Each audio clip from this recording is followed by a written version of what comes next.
Battletoads is a beat-em-up game.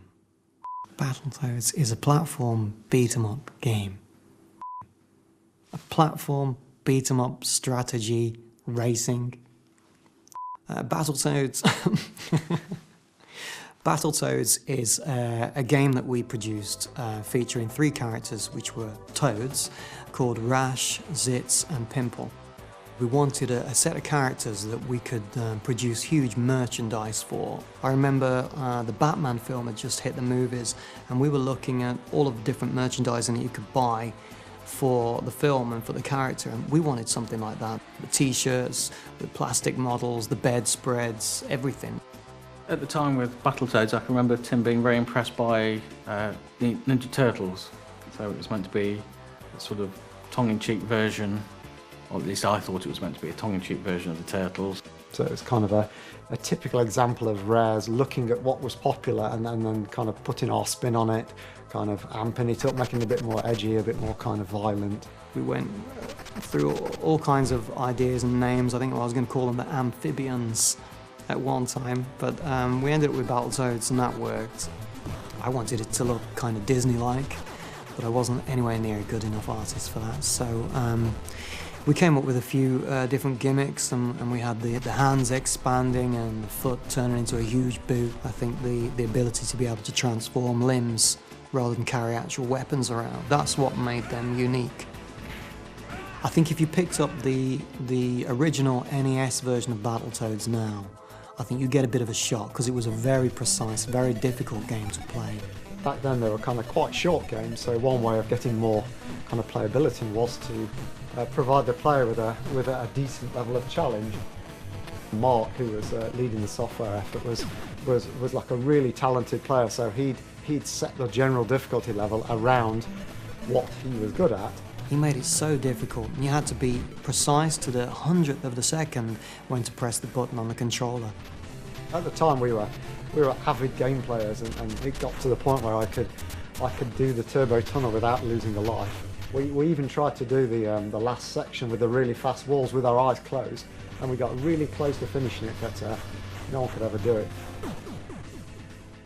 The reviews were quite complimentary on kind of not only how challenging it was, everyone liked it, but I think the variety of the levels was the key to how well it was received. Like on one level it would be sideways scrolling doing one thing, the next level you'd be on a rope going down a thing, then you'd be on a tunnel, then you'd be on some kind of like weird device, then you'd be on the back of a snake. It like jumped around all over the place.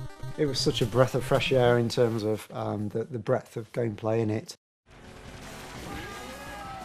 In the arcade version of Battletoads, we were able to be even more over the top with the violence, the comedy violence, than the NES, because there was obviously certain restrictions on what we could produce for a console.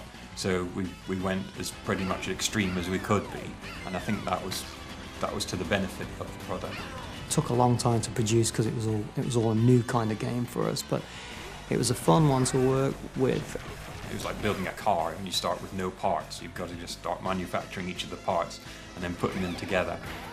Chris Stamper started working on a board. He actually made the arcade board himself.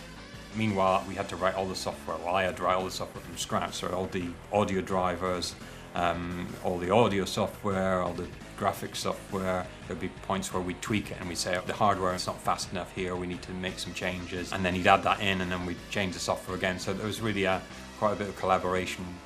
Working on the arcade one was a great experience, and taught me a lot about a very different type of design, which wasn't all about let's try and keep the player playing for hours. It's literally, let's get the player on the machine, let's take some money off them, let's kill them off as quick as possible, but let's make sure they've had a good enough time so they want to put more money in.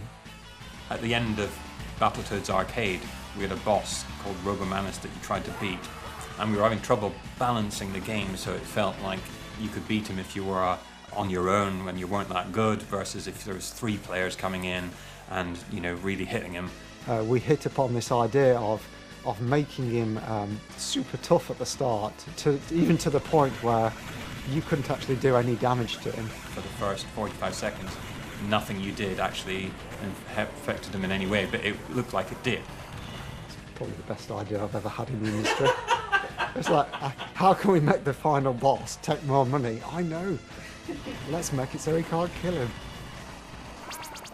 There was a few games that we did that actually had a crossover element to them. I think one of the ones, which was a rather odd one, was Battletoads Double Dragon. I'm guessing it came from the Trade West link, because Trade West were licensees for both Battletoads and Double Dragon.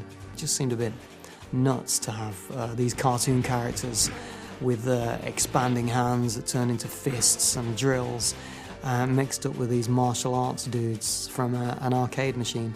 Being as the Toads were our characters and Billy and Jimmy weren't, we were pondering whether to make the Toads have better moves and be slightly stronger, so they'd always have this like slight advantage. But in the end, we did the right thing, and it was all fairly balanced. From Battletoads, I think we were going to try and do a spin-off game called Warhogs with the character called Captain Pork. I think that was Tim's design.